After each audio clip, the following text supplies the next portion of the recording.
యేసుక్రీస్తు నామంలో మీ అందరికీ కూడా సాయంకాల శుభములు తెలియజేస్తా ఉన్నాను. ప్రియ దేవుని బిడ్డలారా, చదువుకున్నటువంటి లేఖన భాగము 146వ కీర్తనలో మొదటి వాక్యాన్ని మీ కొరకు చదివాలని ప్రభుతో తెలియజేస్తూ ఉన్నాను. యెహోవాను స్తుతించుడి, నా ప్రాణమా యెహోవాను స్తుతించుడి. నా జీవిత కాలం అంతయు నేను యెహోవాను స్తుతించెదను. నేను బ్రతుక కాలం అంతయు నా దేవునిని కీర్తించెదనని వాక్యము తెలియజేయబడతాను. ప్రాముఖ్యంగా రెండో వాక్యం ఎంత? ఒక స్వార్థ 31 చదువుతాము. వారి కన్నులు తెరవబడి యేసును గుర్తుపట్టిరి. అంతటా ఆయన వారికి అదృశ్యుడాయను. యేసు ఒకసారి కనబడి మాయమైపోయాడు. తర్వాత అక్కడికి వెళ్ళండి. యేసు అందరికీ ప్రభు అనే వాక్యం ఉంది, అది చెప్పండి. యేసు క్రీస్తు అందరికీ ప్రభువు, అందరికీ ప్రభు. ఈ 3 లేఖనాల మీద నేను కొన్ని మాటలు చెప్పాలని సిద్ధపడి, కాబట్టి దేవుని బిడ్డలారా, ఇక్కడ దావీదు తన ప్రాణముతో ఈ మాటలు తెలియజేస్తాను. ప్రాణంతో చెప్తున్నాడు. మనం పక్క వాళ్ళతో చెప్తాము, ఇంటి పక్క వాళ్ళతో చెప్తాము, ఇంటి ముందు వాళ్ళతో చెప్తాము. కష్టం వస్తే, నష్టం వస్తే, దుఃఖం వస్తే, వేదన వస్తే, సమస్య వస్తే, ఇబ్బంది వస్తే, కన్నీళ్ళు వస్తే, భర్త వాళ్ళని కానీ, భార్య వాళ్ళని కానీ, తర్వాత ఇరుపొరు వాళ్ళని కానీ, ఏదైనా సమస్య మనకు వచ్చినప్పుడు మనం ఏం చేస్తామంటే, మన ఇరుగోళ్ళకి పొరుగోళ్ళకి చెప్పుకుంటాము. ఆ ప్రాబ్లం ఇంకా ఎక్కువైపోతుంది. కానీ దావీదు అలా చేయలేదు. ఇక్కడ అంటున్నాడు, నా ప్రాణమా, ప్రాణానికి చెప్తున్నాడు. ప్రాణానికి చెప్పి ఈ మాటలను దేవుని ఎదుట పెడుతున్నాడు. నా ప్రాణమా, ఒకసారి నా మాట ఆలకించు, నా మాట ఆలకించు. నువ్వు నా మాట ఆలకించాలి, నువ్వు మార్గం తప్పి వెళ్ళిపోతున్నావు. చాలామంది అంతరాత్మ చెప్పినటువంటి మాటను కొట్టివేసి శారీరకంగా ఎవరో చెప్పినటువంటి మాటను, ఇరుగోళ్ళు చెప్పిన మాటను విని తప్పు చేస్తాం. నీ అంతరాత్మ ఏదైతే చెప్తుందో పరిశుద్ధాత్మ నీతో మాట్లాడుతున్నాడని గ్రహించి అది జరిగినటువంటి సంఘటన దేవుని సన్నిధానంలో పెట్టి ప్రార్థన చేసి ఆలోచన చేయాలి. అందుకనే నా ప్రాణమా యెహోవాను సన్నుతించుము, నా జీవిత కాలం అంతయు నేను యెహోవాను స్తుతించెదను. నేను బ్రతుకు కాలం అంతయు నా దేవదేవుని కీర్తించెదనని ఆయన వాక్యమును తెలియజేస్తా ఉన్నాడు. కాబట్టి ప్రాణము అంటే సర్వసాధారణంగా రక్తం అని మీకు ముందే చెప్పాను. నేను ఒక ప్రసంగంలో మాట్లాడుకున్నాం మన అందరం, ప్రాణం అంటే ఏంటి అని. ఈ ప్రాణమును గురించి మీకు ముందుగానే ఒక ప్రసంగంలో సంపూర్ణంగా తెలియజేశాను. కాబట్టి ఈయన మాట్లాడుతున్న మాట ఏమిటంటే, ప్రాణమా ప్రాణమా. ఒకసారి కాదు, ప్రతి కీర్తనలో కూడా ఆయన అన్న మాట, తనకు వచ్చిన కష్టమైన, నష్టమైన, వేదనైన, దుఃఖమైన ఎవరితో పంచుకోలేదు. శత్రువుల నుండి వచ్చేటటువంటి బాధ అయినా కానీ, తన కొడుకు బాధ పెట్టినప్పుడు కానీ, కుమార్తె దూషించినప్పుడు కానీ, తన రాజ్యంలో ఉన్నటువంటి విశ్వాసులైన, సంఘంలో ఉన్నటువంటి విశ్వాసులైన వారు బాధించినప్పుడు కానీ, ఏనాడు ఎవరితో ఏమీ చెప్పకుండా దేవుడితో మాట్లాడాడు. తన ప్రాణంతో చెప్పి, ఎప్పుడు ఎన్ని కష్టాలు వచ్చినా, ఎన్ని శ్రమలు వచ్చినా, ఎంత దుఃఖం వచ్చినా, ఎంత వేదన వచ్చినప్పటికి కూడా, నా ప్రాణమా నీవు మార్గము తొలగిపోవద్దు. దేవుడు గొప్పడు. గొప్పోడే. ఒక శ్రమ వచ్చిందంటే, ఒక దుఃఖం వచ్చిందంటే, ఒక సమస్య వచ్చిందంటే నా యొక్క తత్వాన్ని బట్టి నాకు శ్రమలు వస్తాయి. నా మనస్తత్వాన్ని బట్టి, నా మాట తీరుని బట్టి, నా వ్యక్తిత్వాన్ని బట్టి శ్రమలు వస్తాయి. వచ్చినంత మాత్రాన శరీరమా నువ్వు కుంగిపోకు, ప్రాణమా నువ్వు కృంగిపోకు.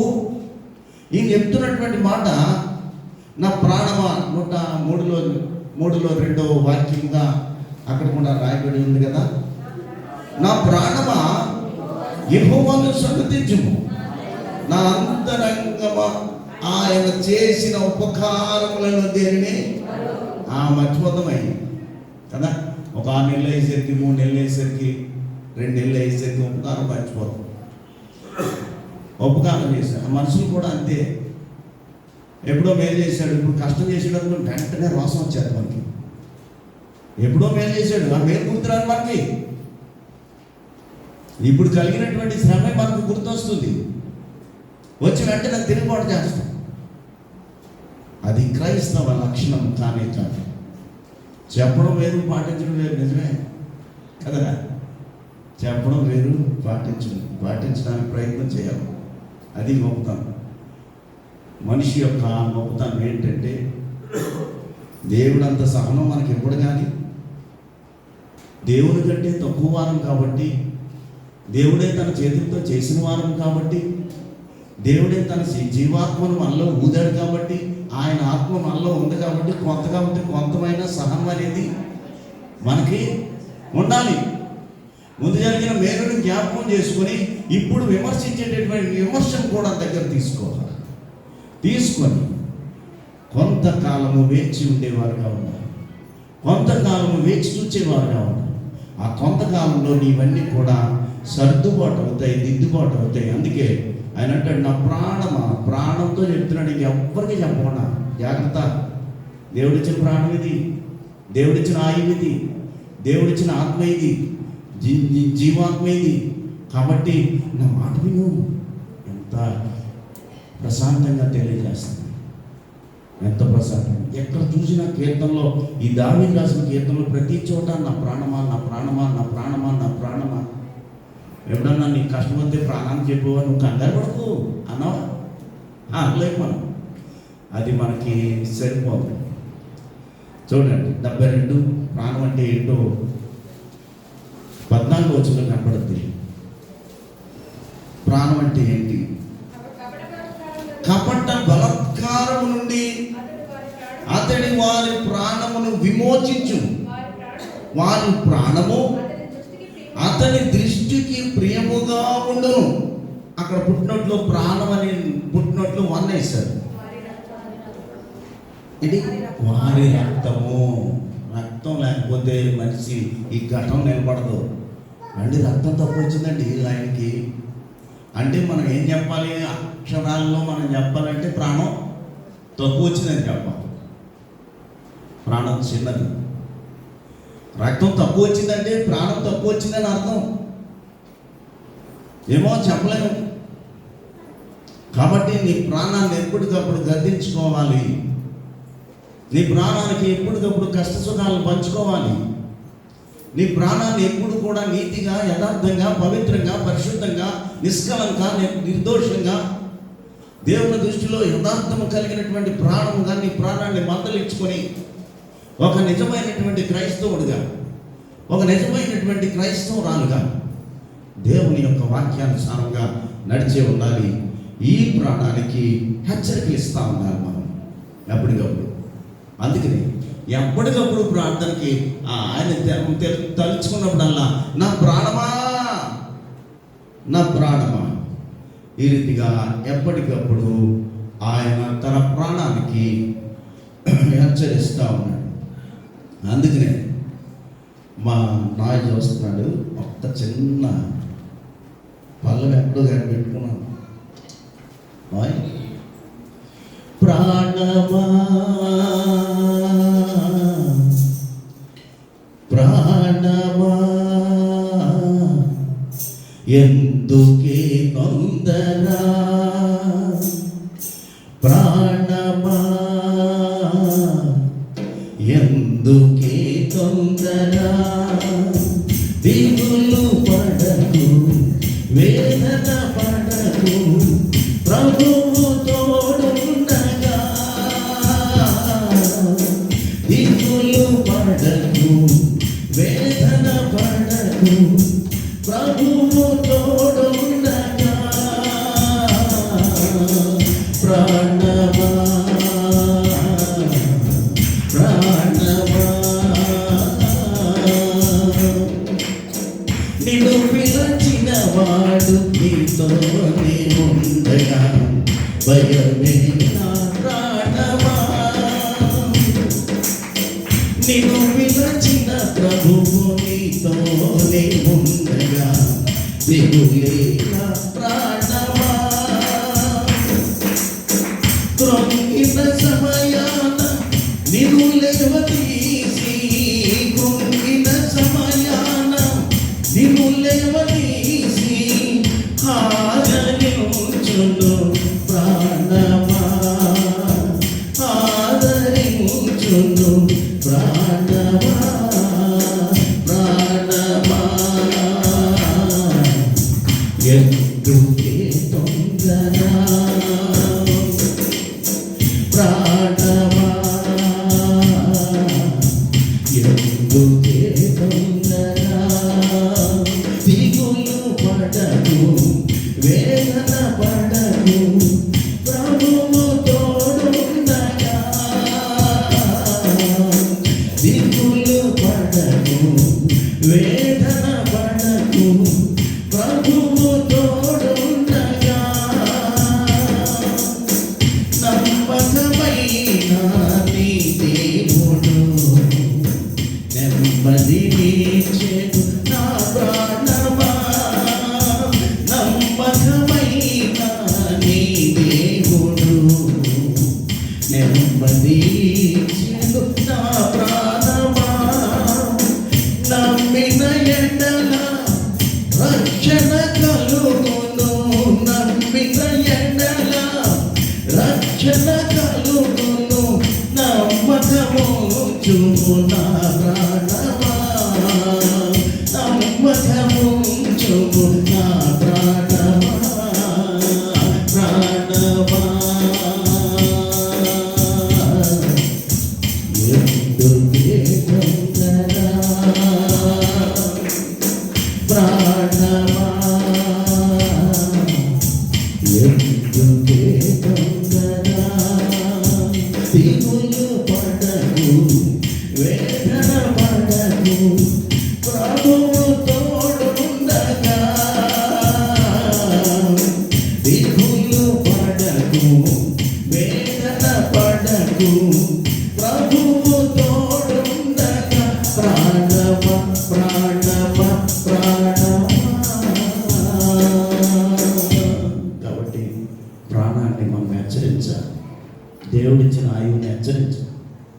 తొందరపడి పాపం చేస్తున్నాము, ఇది తొందరపడి నువ్వు ఒకవేళ దారి తప్పిపోతున్నావేమో.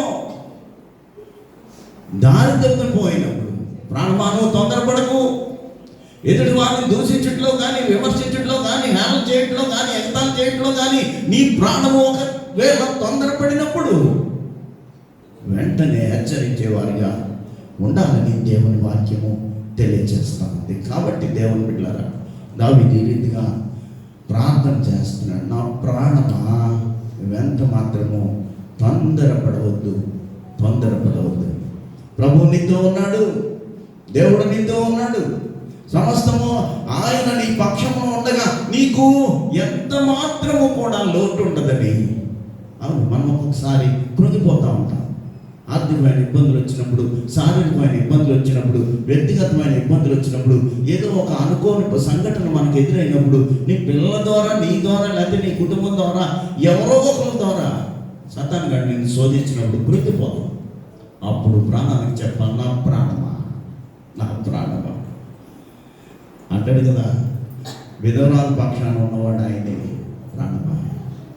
కుంటివారి పక్షాన ఉన్నవాడు ఆయనే, కుష్ఠరోగుల పక్షాన ఉన్నవాడు ఆయనే, పిల్లలు లేని వారి పక్షాన ఉన్నవాడు ఆయనే, దిక్కు లేని వారి పక్షాన ఉన్నవాడు. ప్రాణమా, ఎందుకు నీవు తొందరపడుతున్నావు? తొందరపడద్దు. ఎప్పటికప్పుడు దావీదు తన ప్రాణాన్ని హెచ్చరిస్తూ వచ్చాడు. యోబు గ్రంథము 10వ అధ్యాయము 10వ వచనంలో ఆయన తెలియజేస్తూ చూడండి, ఒకడు పాలు పోసినట్లును నీవు నన్ను పోసితివి, జున్నుగడ్డ ఒకడు పేరగట్టినట్టు నన్ను నీవు పేరబెట్టితివి. పేర అంటే తోడెట్టడం కదా, అదే కదా. చర్మముతోను మాంసంతోను నీవు నన్ను కప్పితివి, ఎముకలతోను నరములతోను నన్ను బంధించేశాడు దేవుడిచ్చిన ఆత్మ. ఎముకలతో ఈ చర్మం తీసామనుకోండి ఏముంటుంది, ఇంకా ప్రసంగానికి వెళ్తుంది, నిజము అక్కడ పోస్ట్ మార్టం జరుగుతుంది, అన్నీ జరుగుతాయి. ఈ చర్మం తీసేసరికి ఏముండదు, అక్కడ అన్ని రాసేసాడు. ఎముకలతోనూ నరములతోనూ నన్ను కప్పి ఉంచావు. నీవు చేసినటువంటి ఈ విధానాన్ని బట్టి నేను చూస్తే నాలో ఎంతగానో వేదన కలుగుతుంది, దుఃఖం కలుగుతుంది ప్రభువా. అందుకే నేను స్వయంగా నన్ను నేను పరిశీలన చేసుకుంటున్నాను. ఇది నా స్వీయ పరిశీలన, మనం పరిశీలించుకోవాలి. అంటండి, ఎంత మాట అండి, ఎముకలతోనూ చర్మముతోనూ మాంసముతోనూ నరములతోనూ జున్ను గడ్డ వల్లే నా యొక్క రూపాన్ని అంతటిని తయారు చేసావు. జున్ను ఎంత పెరుగు చూడండి, చక్కగా ఎటువంటి ఏది లేకుండా మీరు తోడెట్టారనుకోండి, తోడెట్టిన వెంటనే ఇలా చూస్తే తెల్లగా చక్కగా కనపడుతుంది. జున్ను కూడా అలాగే కనపడుతుంది. అక్కడ తోడెట్టిన జిడ్లా తయారు చేసి మనల్ని ఎముకలెట్టి చర్మాట్టి దుమ్ములెట్టి ఆ నరాలెట్టి అన్నీ సంసిద్ధం చేస్తే ప్రాణాన్ని జాగ్రత్తగా గుండెలాగా తయారు చేసి లోపల పెడితే దాన్ని నిర్లక్ష్యం చేసి దేవునికి అప్పచెప్పకుండా నీతిమంతుడుగా ఉండకుండా పవిత్రుడిగా ఉండకుండా దేవుని యందు భయం లేక భక్తి లేక విశ్వాసం లేక దేవుని యందు నిరీక్షణ లేక జీవిస్తున్న వారి కొరకు మనము ప్రార్థించేవారిగా ఉండాలి. అది నీకు ఇచ్చినటువంటి దేవుడు ఇచ్చినటువంటి యోగ్యత. నశించిపోతున్నటువంటి ఆత్మలను రక్షణార్థమై నిన్ను క్రైస్తవుడిగా మార్చాడు. నశించిపోతున్న ప్రతి ఆత్మను రక్షించడానికి జీవాత్మ అయినటువంటి ఈ ప్రాణం దేవునిది కనుక దేవుని ప్రాణం దేవుని దగ్గరికి వెళ్ళాలని నిన్నెన్నుకుని వారి కొరకు ప్రార్థించే యోధుడుగా, ప్రార్థించేటటువంటి యోధుడుగా దేవుడి దినాన నిన్ను నన్ను కూర్చోబెట్టాడు. అందుకే నీ ప్రాణము తప్పిపోతున్నప్పుడు, నీ ప్రాణ మార్గం తప్పుతున్నప్పుడు, నీ ప్రాణము నీ త్రోవ విడిచి వెళ్ళిపోతున్నప్పుడు మందలించి దేవుడికి అప్పగించేవారుగా ఉండాలి. రక్షింపబడినటువంటి నీవు రక్షణ లేని వారి కొరకు ప్రయాసపడేవారిగా ఉండాలి. మనం వెళ్ళి ఏదో చెప్పినంత మాత్రాన వాళ్ళు ఏది కాదు, వారి కొరకు ప్రార్థించడమే నీ యోగ్యత, ధన్యత. దేవుడు ఇచ్చిన భాగ్యం ఇక్కడ కూర్చున్నావు అంటే అంతే, అంతకన్నా ఏం లేదు. తండ్రి, నేను బ్రతుకుతున్న బ్రతుకు నా తోటి వారికి కూడా దయచేయి ప్రభు అని ప్రార్థించేవారుగా ఉండాలి. అందుకనే కాబట్టి ఆయన అలా చెప్పారు. ఈయన ఎలా చెప్తున్నాడో చూద్దాం. చూడండి ఒకసారి, ఎక్కడ చదువుకున్నాం మనం? యేసుక్రీస్తు అందరికీ ప్రభు.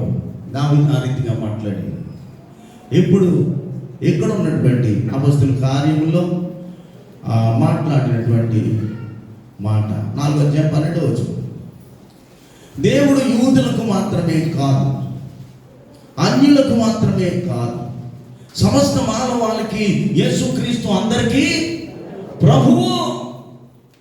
ఒక యూదుడికి కాదు. క్రైస్తవురాలుగా నువ్వు మారుమనసు పొందినప్పటికీ, క్రైస్తవురాలుగా దేవుని సన్నిధానంలో నువ్వు కూర్చున్నప్పటికీ, క్రైస్తవుడిగా ఉన్నతమైనటువంటి స్థాయిలో నువ్వు ఉన్నప్పటికీ యేసుక్రీస్తు ప్రభు నీ ఒక్కడి వాడు మాత్రమే కాదు, అందరి వాడు యేసుక్రీస్తు ప్రభు. అందుకే ఆ వాక్యాన్ని ఏమన్నాడు? యేసుక్రీస్తు అందరికీ ప్రభు అంట. అందుకనే ఈ ప్రాణాన్ని ప్రభువు కొరకు బ్రతకాలి, ప్రభువు కొరకు సమర్పించే వారిగా ఉండాలి. ప్రభువా, ఈ జీవాత్మ నీవిచ్చిందే, ఈ జీవాత్మ నీవిచ్చిందే, నీ కొరకు నేను జీవించడానికి, అనేకమైన ఆత్మల భారం కలిగి ఈ లోకంలో ప్రయాణం చేయడానికి వారి కొరకు ప్రార్థించేటటువంటి శ్రేష్టమైన ప్రార్థన నాకు నేర్పించు. నీవందరికీ ప్రభువు, నీవు లోకరక్షకుడు. దేవుని ప్రజలు, యోధా జనాంగము, ఇశ్రాయేలీలకే మాత్రం కాదు. పౌలు అంటున్నాడు ఇక్కడ, ఇశ్రాయేలీలకే కాదు, ఈ రోమా పట్టణస్థులకే కాదు, ఈ కొరింథీ పట్టణస్థులకే కాదు, ఈ ఎఫెసీ పట్టణస్థులకే కాదు, ఈ తెలుగు బాప్టిస్టు సంఘానికే అంకితం కాదు. దేవుడు అందరి వాడు, దేవుడు అందరికీ ప్రభు. అవునో కాదో స్వీయ పరిశీలన మనం చేసుకోవాలి. ఈ దినాంశమే స్వీయ పరిశీలన. అదే కదండి. కాబట్టి ఈ స్వీయ మనల్ని మనం పరిశీలన చేసుకోవాలి. ప్రభు అందరి వాడని, దేవుడు నా ఒక్కడే కాదు, అందరి కొరకు వచ్చాడు ఈ లోకానికి, అందరినీ కూడా రక్షించడానికి వచ్చాడు, వారి పాపముల నుండి క్షమించడానికి వచ్చాడు, వారి మన అందరి కొరకు సిలువలో ప్రాణం పెట్టడానికి వచ్చాడు. కాబట్టి నా ఒక్కరి వాడే కాదు, సమస్త మానవాళి యొక్క దేవుడు యేసుక్రీస్తు ప్రభు అని ఆయన నామాన్ని స్తుతించేవారుగా ఉండాలి, ఘనపరిచేవారుగా ఉండాలి, దేవుని కృపను పొందేవారుగా ఉండాలి. 1 యోహాను పత్రిక 1:7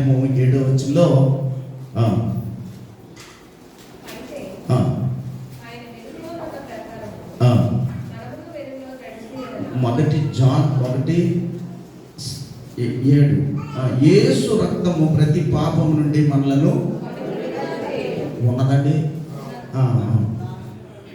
అందుకనే ఆయన ఏం చేశాడు? సిలువలో ప్రారంభం ప్రతి పాపిని రక్షించడానికి, ప్రతి పాపం నుండి విడుదల చేయడానికి. కాబట్టి ఆయన రక్తము నీ మీద ఉంటే స్వీయ పరిశీలన చేసుకోవాలి. ఇదే నా అంశం. అది నీకు నువ్వు పరిశీలన చేసుకో. ప్రభు నా కొరకే కదా చనిపోయాడు, నా కొరకే కదా ముట్ల కిరీటం పెట్టారు, నా కొరకే కదా చేతుల్లో మేకులు కొట్టారు, ప్రక్కలో గాయము, తల మీద ముట్ల కిరీటము, నా కొరకే కదా బరువైనటువంటి సిలువను ప్రభు మోసాడు. నా కొరకే కదా, నా కొరకు నాకున్నటువంటి పాపాన్ని తీసివేయడానికి ఆయన పవిత్రమైన, పరిశుద్ధమైన, నిష్కలంకమైన, నిర్దోషమైన, శ్రేష్టమైన, విశిష్టమైనటువంటి రక్తాన్ని నా మీద ప్రోత్సహించాడు ఆయన. అందుకే దేవుని సన్నిధానంలో నేను కూర్చున్నాను. నన్ను సంఘముగా కట్టాడు. ఈ సంఘములో కూర్చున్నటువంటి నేను దేవునికి వ్యతిరేకంగా ఉన్నానా, సానుకూలంగా నేనున్నానా? ఒకసారి స్వీయ పరిశీలన చేసుకో. దావీదు అంటున్నాడు, నా ప్రాణమా కృంగిపోకు, దిగులు పడకు, ప్రభువు నీతో ఉండగా. దేవుడు ఉన్నతమైన వాడు. నీకు శ్రమ వచ్చినప్పుడు నీతో ఉన్నాడు, కష్టం వచ్చినప్పుడు నీతో ఉన్నాడు, దిక్కులేనప్పుడు నీతో ఉన్నాడు, ఇక ఉంటాడు. నిన్ను విడిచిపెట్టేవాడు కాదు. నిన్న నేడు నిరంతరము కూడా నీతో ఉండేవాడు యేసుక్రీస్తు ప్రభువే. అందుకనే 1 పేతురు పత్రిక 1:19 అమూల్యమైన రక్తము చేత, అనగా నిర్దోషమును, నిష్కళంకమును, గొర్రె పిల్ల వంటి క్రీస్తు రక్తము చేత మీరు విమోచింపబడుతురని మీరెరుగుదురు కదా. ఎంత శ్రేష్టమైనటువంటి ఎవరి దేవుళ్ళు ఎంతమంది ఉన్నారు? చాలామంది ఉన్నారు దేవుళ్ళు కదా. 101 దేవతలు ఉన్నారంటారు, రకరకాల దేవతలు, దేవుళ్ళు ఉన్నారు. ఏ దేవుడు నీ కొరకు ప్రాణం పెట్టిన వాడు లేడు. ఏ దేవుడు నీకు సంపూర్ణ స్వస్థతను ఇచ్చిన వాడు లేడు. ఏ దేవుడు కూడా దెయ్యాన్ని వెళ్ళగొట్టిన వాడు లేడు. దెయ్యాన్ని పంపిస్తాడు కానీ దెయ్యాన్ని వెళ్ళగొడతాడా? కొట్టేవాడు లేరు. అలాంటి దేవుడు నీకు తోడుగా ఉన్నాడు, నీకు నీడగా ఉన్నాడు, నీకు కాపుదలగా ఉన్నాడు. యేసు రక్తమే జయము, సిలువ రక్తమే జయము, ప్రభు యేసు రక్తమే జయము. అపవాదికి అనంత నాశనము కలుగునుగాక. ఈ మాట ఎప్పుడైతే చెప్తో దెయ్యం మారిపోద్దు, బంధువుల్లోకి వెళ్ళిపోద్దట. ఎక్కడికి వెళ్ళిపోద్ది? ఇంకెక్కడ చూడలేదు పాపం, బంధువుల్లోకి వెళ్ళిపో. నీ విశ్వాసమే నిన్ను స్వస్థపరుస్తుంది, నీ నమ్మకమే నిన్ను స్వస్థపరుస్తుంది. నీకైనా, నీ బిడ్డకైనా, నీ కుమార్తెకైనా, నీ కూతురికైనా, నీ కొడుకైనా సంపూర్ణమైనటువంటి విశ్వాసంతో నువ్వు ఉన్నప్పుడు నీకున్నటువంటి ప్రతి సమస్యకు పరిష్కారం దొరుకుతుంది. పరిష్కారం దొరుకుతుంది. మోసుకెళ్ళిపోతున్నారు, చచ్చిపోయాడని, ఒక్కరోడు చనిపోయాడని మోసుకుపోతున్నారు 4 పక్కల పట్టుకుని. ప్రభు వచ్చాడు, ఇలా పట్టాడు, నా కుమారుడా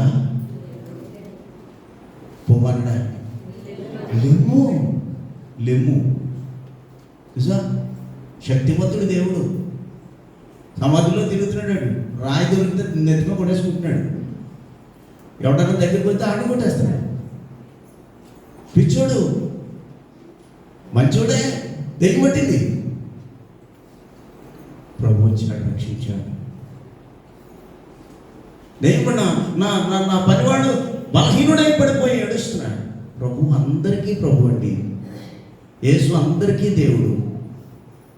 యేసు మనందరి యొక్క రక్షకుడు, మనందరి యొక్క మెస్సయ, మనందరి యొక్క అభిషక్తుడు, మనందరి యొక్క సర్వోన్నతుడు, సర్వ సృష్టికర్త, సర్వాంతర్యామి, ఆశ్చర్యకరుడు, ఆలోచనకర్త, నిత్యుడగు తండ్రి.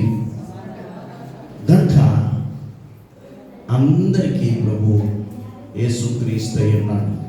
ఇంకా ఒక మాట మనం చూస్తే చూడండి అక్కడ. అందుకే మనం ఏం చేయాలంటే 15:24 సామెత ఏం చేయాలో చూడండి. ఈ లోకాన్ని ఎతకూడదంట. చూడండి ఏం చేయాలి? 24 క్రిందున్న పాతాళమును తప్పించుకొనవలెనని బుద్ధిమంతుడు పరలోకము పోవు జీవ మార్గమును. అందుకే నడిచారు వీరు ఇక్కడికి, ఇంటి దగ్గర నుంచి ఇక్కడికి. సామెతల గ్రంథం 15:24 వ్యక్తిరమ్మ. కాబట్టి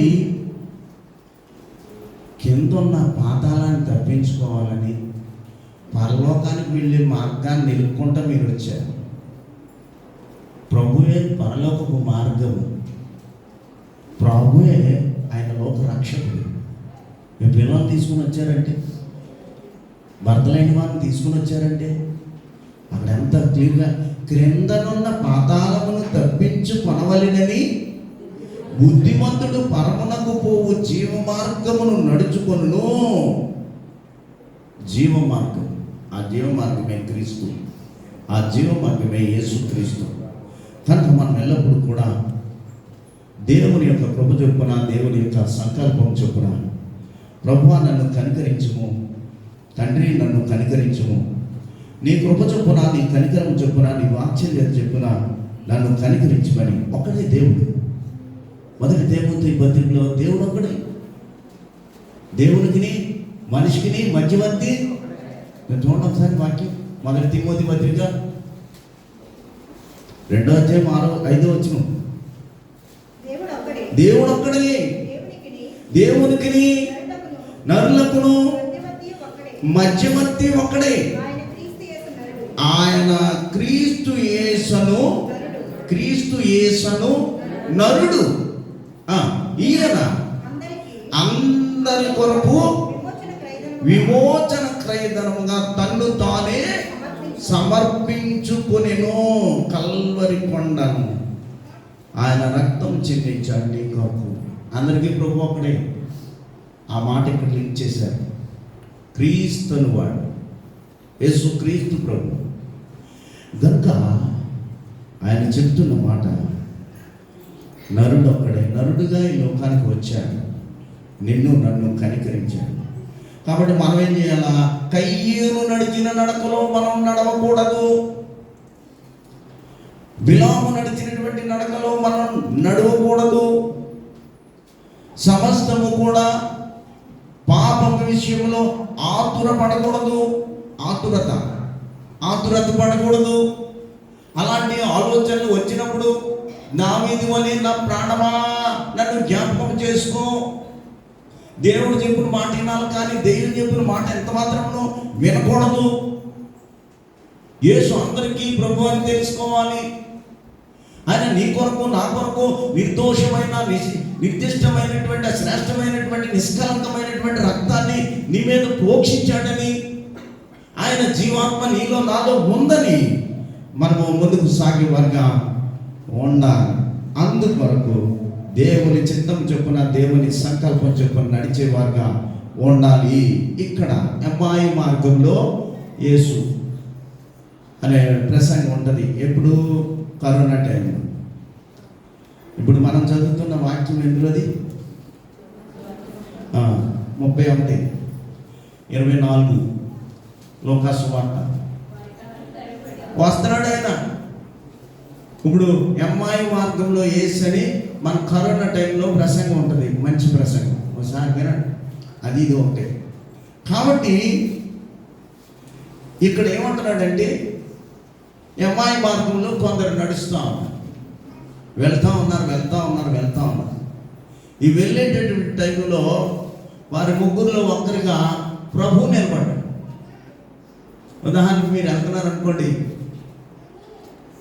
నేను ఇక్కడే ఉన్నాను, మీ పక్కన ఉన్నాను అనుకోండి, మళ్ళా దేని పాస్టర్ గారు చర్చిలో ఉన్నారు కదా అనుకుంటాం కదా. అలాగే సిలువ వేసిన తర్వాత, సమాధిలో పెట్టిన తర్వాత ఆయన సమాధిలో ఉన్నాడని మనం అందరం అనుకుంటున్నాం. అలాగే ఆ అమ్మాయి మార్గంలో నడుస్తున్నటువంటి వారు కూడా అనుకుంటున్నారు. కానీ సిలువలో ఉన్నటువంటి ప్రభు వీళ్ళతో పాటు నడుస్తున్నాడు. వారికి రొట్టెని ఇచ్చారు, ద్రాక్షారసాన్ని ఇచ్చారు, అవన్నీ తినేశారు.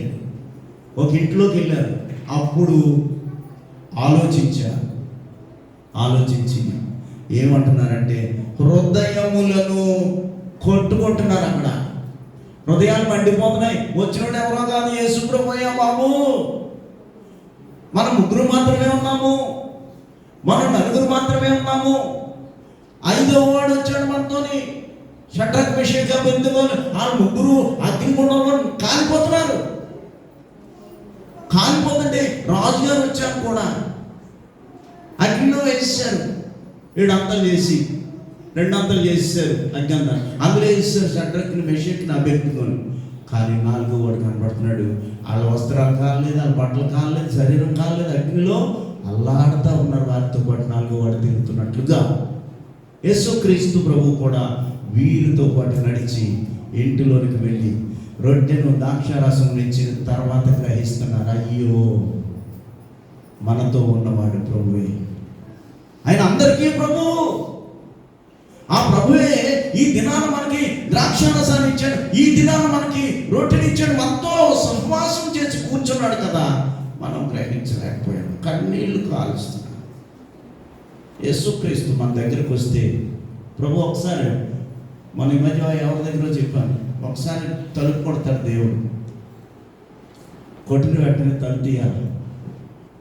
ఆ హృదయం అనే తలుపు తీసినప్పుడు ప్రభు నీలో ప్రవేశిస్తాడు, నీ ఇంటిలో ప్రవేశిస్తాడు, నీకు అవసరమైన దాన్ని అనుగ్రహించి వెళ్తాడు.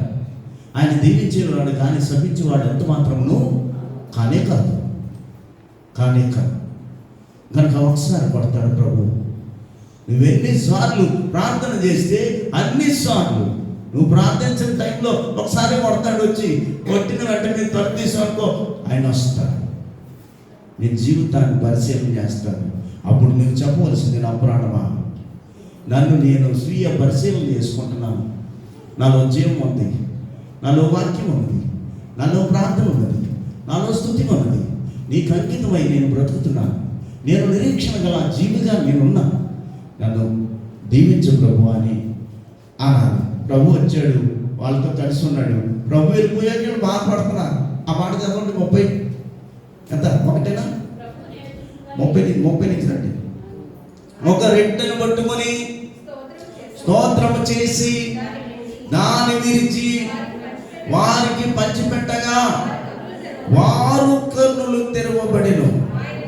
ఆయనను గుర్తుపెట్టినంతటిలోనే అదృశ్యమైపోయాడు దేవుడు. గుర్తుపెట్టినంతటిలో. అందుకే ఉన్నప్పుడు ఉపయోగించుకోము, లేనప్పుడు ఆలోచన చేస్తాం, లేని దానికోసం. ఉన్నదాన్ని పొదుపు చేయం కదా, ఉన్నదాన్ని ఆనందంగా. అంటే ఒక ఆవిడ వెళ్తుందంట, కొండలంట నీళ్ళు కట్టుకుని వెళ్తుందంట. కొండన నీళ్ళు ఎంతంటే సరే ఇంట్లో నీళ్ళు కూడా వంపేసి కొండన నీళ్ళు ఉన్నాయి అయ్యి తర్వాత చూసింది వంపేసింది. ఇంతకీ కారణం ఏంటి? నల్లగా మేఘం వేస్తుందంట. నల్లగా మేఘం వస్తుంది. బోల్డ్ వర్షం వచ్చేది, ఇంకా నీళ్ళకి ప్రాబ్లం ఏముంది, బోల్డ్ వర్షం వచ్చేది కనుక నాకు ఇబ్బంది ఉండదు అనుకుంది. మేఘం ఏం చేసింది? మోసం చేసింది. మేఘం ఏం చేసింది? ఆలయం. కాబట్టి నీకు ఉన్నప్పుడు సద్వినియోగం చేసుకోవాలా, దాన్ని జాగ్రత్త పరుచుకోవాలి ప్రతిదాన్ని. అది ఆత్మీయ విశ్వాసమైన, ఆర్థికమైన విషయమైన, ఏదైనా కానీ ఆత్మీయ విశ్వాసమైన, ఆర్థిక విషయమైన, ఆత్మీయ విషయమైన. ఆత్మీయ విషయాలను పక్కబట్టి శారీరక విషయాలకు పరుగు పెట్టావా అయిపోతావు అంతే. అందుకనే ఉన్నప్పుడే సద్వినియోగం చేసుకోవాలి. ప్రభు ఉండగా వీళ్ళు సద్వినియోగం చేసుకోవాలి. ఇప్పుడు కొట్టుకుంటున్నారు గుండెలు, వెళ్ళిపోయాక 31లో ఉన్నది ధనాదన్. అయ్యో ప్రభు మనతో ఉన్నాడు, మనకు రొట్టెనిచ్చాడు, మనతో భుజించాడు, కానీ యేసుక్రీస్తు వాళ్ళని వదిలిపెట్టి వెళ్ళిపోయాడు. ఇంకెందుకు ఈ జీవితం? నీలోంచి ప్రభు తొలగిపోయిన మన స్థితిగతులు ఏమవుతాయి? శక్తివంతుడైన వాడు, సర్వోన్నతుడైన వాడు, సర్వసృష్టికైన వాడు, సర్వాంతర్యామైన వాడు, ఆశ్చర్యకరుడు, ఆలోచనకర్త, నిత్యుడు తండ్రి నీ కుటుంబంలోంచి పోతే రోధించాలి, బాధపడాలి. ఆ బాధ మిగలకు ముందే, ఆ రోదన రాకముందే యేసుక్రీస్తుని హృదయంలో బంధించి ప్రభువా నన్ను క్షమించుము, తండ్రి నన్ను క్షమించుము, నజరేతువాడా నన్ను కరుణించుము, దావీదు కుమారుడా నన్ను కరుణించుమని ప్రార్థన చేసేవారుగా ఉండాలి. అందుకనే దావీదు వలె మనము నా ప్రాణమా దేవుని స్తుతించని చెప్పాలి. ఆ రీతిగా మీరందరూ కూడా దేవుని కృపలో ఎదగాలని ప్రేమపూర్వకంగా ఆశీర్వదిస్తూ ఈ మాటలను ముగిస్తా ఉన్నాను. ఎంతో సుందరమైనవి ధరగిరులపై, ఎంతో అందమైనవి ధరగిరులపై, ఎంతో అందమైనవి, ఎంతో సుందరమైనవి ధరగిరులపై, ఎంతో అందమైనవి ధరగిరులపై, ఎంతో అందమైనవి. సంతాతము పరమ జనకు ప్రేమను తెలప, సంతాసమందు సరిగా ప్రకటన చేయ,